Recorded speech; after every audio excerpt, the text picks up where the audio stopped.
বিশ্ব ফুটবলের দুই পরাশক্তি ব্রাজিল আর্জেন্টিনার প্রতিদ্বন্দ্বিতা এবার দেখা যাবে ক্রিকেটেও। ফুটবলে ব্রাজিল আর্জেন্টিনার প্রতিদ্বন্দ্বিতার কথা সবারই জানা।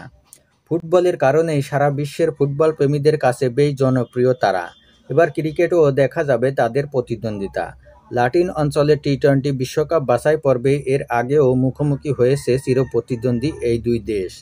এবার দ্বিপাক্ষিক সিরিজে মুখোমুখি হতে যাচ্ছে ব্রাজিল ও আর্জেন্টিনা। ৫ ম্যাচে টি-20 সিরিজ খেলতে আর্জেন্টিনা সফর করবে ব্রাজিল। ২৮শে নভেম্বর থেকে মাঠে গড়াবে এই সিরিজ। স্থানীয় সময় বিকেল ৩টা ও বাংলাদেশ সময় রাত ১২টায় মাঠে গড়াবে ম্যাচটি। দ্বিতীয় ম্যাচ ২৯শে নভেম্বর স্থানীয় সময় সকাল ১০টা ও বাংলাদেশ সময় সন্ধ্যা ৭টায় মাঠে গড়াবে। পরের ৩ ম্যাচ যথাক্রমে ৩০শে নভেম্বর এবং ১ ও ২ ডিসেম্বর মাঠে গড়াবে। ল্যাটিন আমেরিকায় ফুটবলের জনপ্রিয়তা অনেক বেশি, সেখানে ক্রিকেটের জনপ্রিয়তা তেমন নেই বললেই চলে, যে কারণে ক্রিকেটে তাদের খুব একটা সাফল্য নেই। তবে আইসিসি টি-20 র্যাঙ্কিংয়ে ব্রাজিলের চেয়ে অনেকটা এগিয়ে আর্জেন্টিনা। টি-20 র্যাঙ্কিংয়ে আর্জেন্টিনার অবস্থান ৪৯তম স্থানে, তাদের রেটিং পয়েন্ট ৪৮। অন্যদিকে ব্রাজিলের অবস্থান আইসিসি টি-20 র্যাঙ্কিংয়ের তলার দিকে, ৯ রেটিং পয়েন্ট নিয়ে ৮৫ নম্বরে রয়েছে দেশটি।